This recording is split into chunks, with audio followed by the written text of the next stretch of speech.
Thanks for being a part of Run It Back. It's where we come back around to look at the text from our weekend services and to take a little bit of a closer look, maybe a deeper dive or another step in applying it to our lives and asking ourselves what God is speaking to us. So this weekend we started a new series called Face to Face, where we're talking about people who have face-to-face meetings with Jesus and what happens as a result. So let's go back and let's take a look at what this meeting looked like.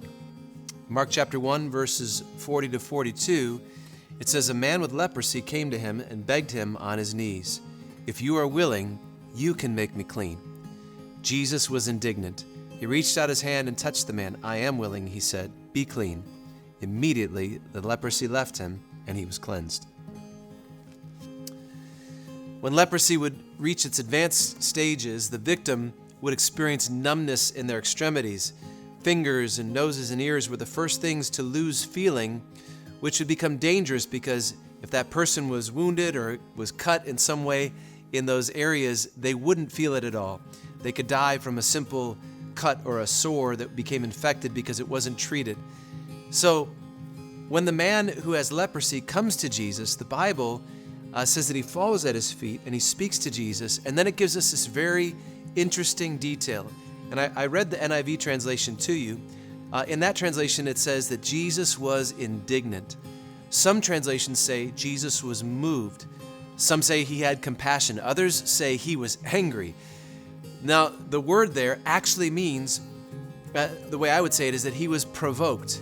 And it has this picture in the original language of an angry bull snorting.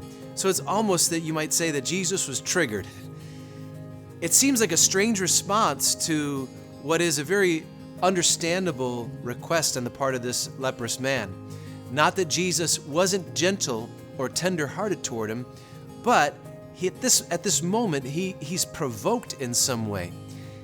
And it might seem strange to say that Jesus was angry or provoked or moved in some way, unless you contrast that with the religious people who were always around Jesus.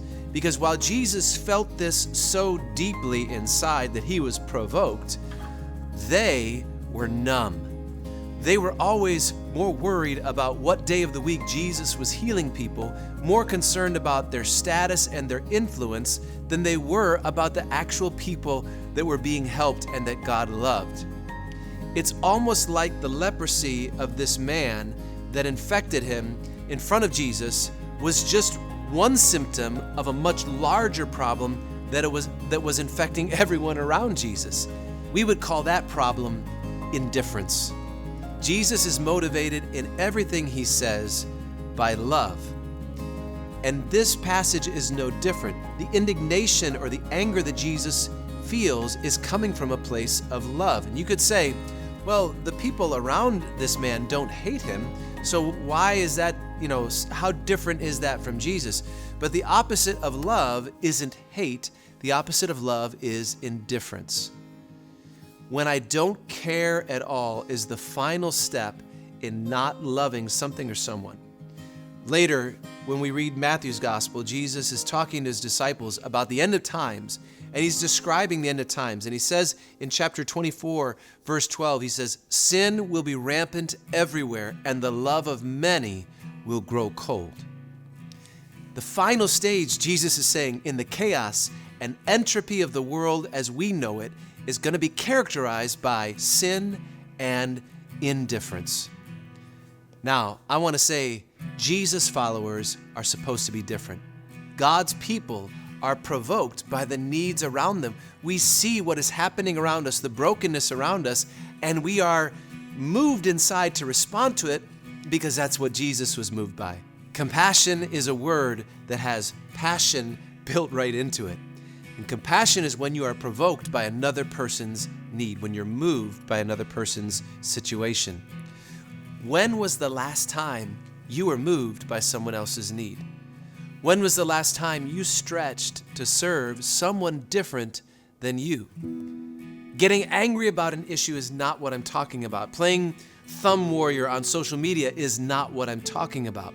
What I'm talking about is engaging with and caring for the needs of people around us in a way that costs us something. Love is provoked by the needs of other people, by the brokenness of families or systems or communities. And so I want to ask you, what can we do about it? Well, the answer is we start by caring, by asking questions, by bringing whatever gifts or resources that we have to be an answer to this problem or to this need. We sing about a God who does the impossible, but sometimes we refuse to endure the uncomfortable for other people. We believe in a God who is lavish in His mercy, but sometimes we're stingy in our forgiveness toward others. Jesus was moved. He was provoked to help this man, and He had the power to back it up. And I want to suggest this, so does the body of Christ today. My daughter is learning math in school these days, which is a whole throwback experience for me. But I'm watching as she's kind of learning a little bit more. And right now, she's learning arithmetic. She's learning addition and subtraction and some multiplication and pretty soon division. And that's all, I think, under the same banner of arithmetic. Arithmetic is a problem looking for an answer. It's this plus this equals what? It's a problem that has an answer that it's looking for. But as she grows up, she's going to start learning algebra. They're going to start teaching algebra, and algebra is a whole different approach to this because sometimes it's different. We have variables in there, and algebra is an answer looking for a problem. When you grow up, you realize that God has made you an answer to someone else's problems. God has given you and put in your hand the answer to the needs around you. And the only question that remains is, will you have compassion?